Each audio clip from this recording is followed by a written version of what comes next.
எங்கள் பொண்ணு ரைம்ஸ் கேட்டுக்கிட்டே தான் சாப்பிடும். டோரா பூஜி பார்த்துட்டே தான் சாப்பிடும். விளங்கிடும். நான் சாப்பிடலன்னா எங்கள் அம்மா பட்னி போட்டிருப்பாங்க ஒரு நாளைக்கு. சாப்பிடாத, பசிச்சிருக்கும், சாப்பிட மாட்டேன். 2வது நாள் பசிச்சிருக்கும், 3வது நாள் ஆட்டோமேட்டிக்காக சாப்பிட்ருப்பேன். இப்போ அப்படி கிடையாது. ரெஸ்டாரண்ட் போங்க, போன வாரம் ரெசிடென்சி டவர்ஸில் உட்காந்து சாப்பிட்டுட்டு இருந்தேன். நான் மட்டும் தனியாக இருந்தேன். பார்க்கவே கருணை கொடூரமாக இருந்தது. ஆப்போசிட்டு ஒரு ஃபேமிலி. அந்த குழந்தை அவங்க அம்மாவை தொந்தரவு பண்ணுறதுக்காக அவங்க அம்மா மொபைல் ஃபோனுக்கு ஒரு ஸ்டாண்டு வேறு எடுத்துகிட்டு வந்திருக்காங்க. அதை வச்சு ஃபோனை வச்சுட்டு அவங்க அது பாட்டுக்கிட்டு ஏதோ சாப்பிடுது. இவங்க இந்த பக்கம் அரட்டை அடிச்சுட்டு இருக்கிறாங்க. நான் போய் சொல்லலாம்னு நினச்சேன். அப்புறம் மைண்ட் யுவர் ஓன் பிஸ்னஸ்ன்றாங்க நம்ம ஊரில், ரைட்?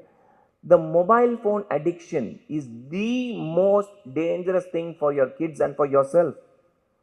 நம்ம ஒரு சர்வே எடுப்போம். இப்போ எத்தனை பேர் நீங்கள் கடைசியாக தூங்கும் போது கடைசியாக பார்க்கறது மொபைல் ஃபோன்? கை தூக்குங்க.